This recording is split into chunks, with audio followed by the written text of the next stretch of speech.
बख्शी। प्रसन्नजीत, जैसे कि अभी हमने जाना कि मुर्शिदाबाद में भाजपा का हिंदुओं के पलायन का दावा किया जा रहा है और कहा जा रहा है कि स्कूल और ग्राम पंचायतों में शरण लेने पर हिंदू मजबूर हो गए हैं और साथ ही साथ प्रशासन से भी अपील की गई है कि उनकी सुरक्षा का इंतजाम किया जाए।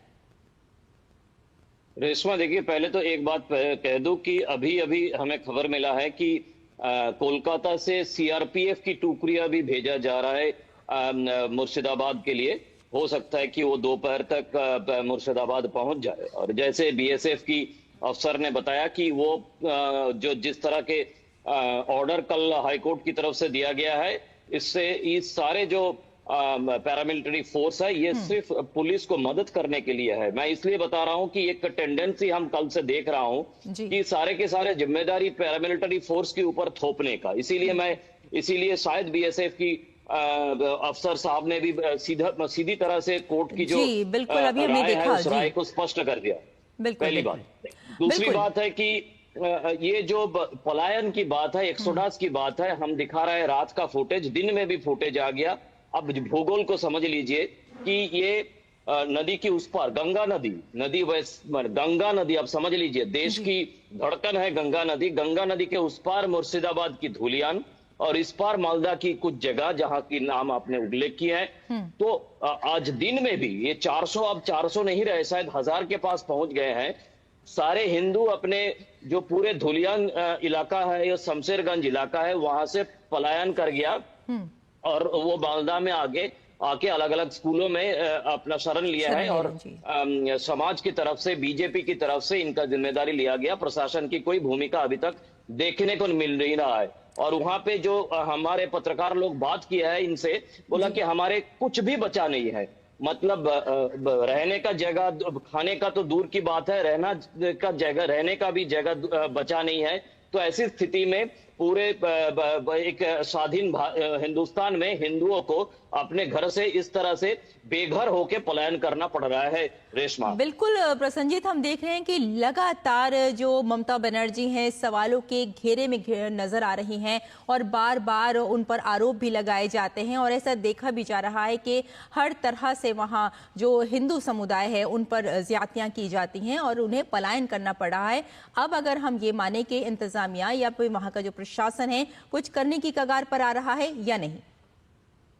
नहीं, देखिए, यहाँ पे एक बात समझना जरूरी है। इस जो दंगाई का दंगा है, इस दंगाई लोगों का दंगा को पहले वाकफ की खिलाफ बताया जा रहा था, चाहे वो ममता बनर्जी की तरफ से हो, चाहे वो पुलिस शासन और प्रशासन की तरफ से हो। लेकिन अब एक बात साबित हो गया है कि ये वाकफ एक बहाना है।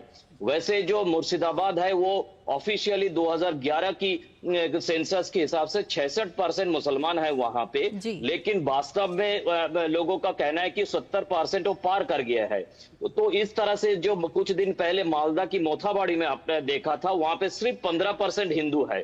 तो समझना ये जरूरी है, क्या ये एक ब्रॉडर डिजाइन की तरह एक वाकफ को बहाना बना के या किसी दूसरे चीजों को बहाना बना के ये मालदा और मुर्शिदाबाद में क्या 100% मुसलमान जनसंख्या करने की एक साजिश रचा गया है? क्योंकि नहीं तो पहले इस तरह से पलायन हम देखते नहीं थे। तो इस बार ऐसे योजनाबद्ध तरीके से मुसलमानों की तरफ से आक्रमण किया गया कि अब हिंदू को पलायन करना पड़ रहा है अपने अपने घर से। और आज सुबह की घटना मैं बता रहा हूं कि जंगीपुर, जिस जगह से इस सारे तनाव की शुरुआत है, उस जंगीपुर में जिस तरह से मंदिर तोड़ा गया है, जिस तरह से मूर्तियों को तोड़ा गया है, तो लोग वहां पे पूरा हैरान है कि जिन बच्चे को जिस तरह से बोल रहे हैं कि 10 से 20 के आसपास या 22 के आसपास बच्चे लोग आके ये सब दंगा कर रहे हैं। और ये कहां से है? इसका मुंह चेहरा ढका हुआ है। क्यों? मतलब मैं कहना चाहता हूं कि ये सिर्फ वाकफ नहीं है, बिल्कुल वाकफ नहीं है, इसके पीछे और कोई साजिश है। रेशमा, बिल्कुल ऐसा माना जा रहा है कि जब से वक्फ बिल की बात हो रही है तब से वहां पर जो दंगे हैं वो भड़कते जा रहे हैं और खास तौर से जो हिंसा देखने में आ रही है वो इसी बिल के पास होने के बाद से आई है। हाँ, वही मैं कह रहा हूँ। देखिए, जब भी कुछ भी हुआ है, किसी एक चीज को बहाना बनाना यहाँ पे एक मैं कहूंगा कि एक तरीका बन गया है। जैसे उस दिन होम मिनिस्टर अमित शाह जी ने बता रहा था कि 2 साल हो गया सीएए में, इसमें आप बताइए किसी एक मुसलमान का नागरिकता गया कि नहीं गया। तो ये सवाल सब लोग पूछ रहे हैं कि आप सीएए को बहाना बना के वहां से हिंदू को खाली कराने के लिए मजबूर कर दिया था, और जिस तरह से जो सरकार की संपत्तियां है वो तोड़ा गया था, आगजनी किया गया था, और पूरे बंगाल को 7 दिन तक जलते हुए हम लोगों ने देखा है।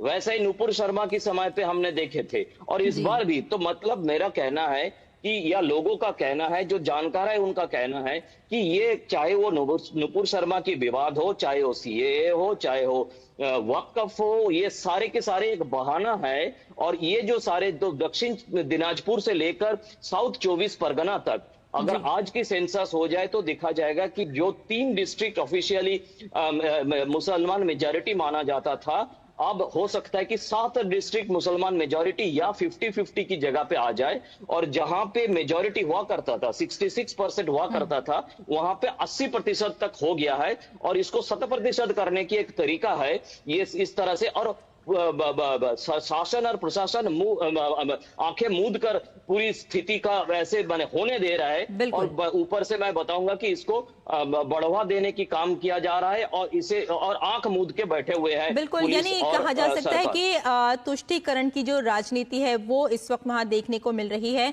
और प्रशासन की ओर से अब तक कोई साफ बयान भी नजर नहीं आ रहा है। बहुत बहुत शुक्रिया प्रसन्नजीत हमारे साथ जुड़ने के लिए और इस तमाम जानकारी के लिए। फिलहाल आगे बढ़ते हैं और अगली खबर का रुख कर लेते हैं। मध्य प्रदेश के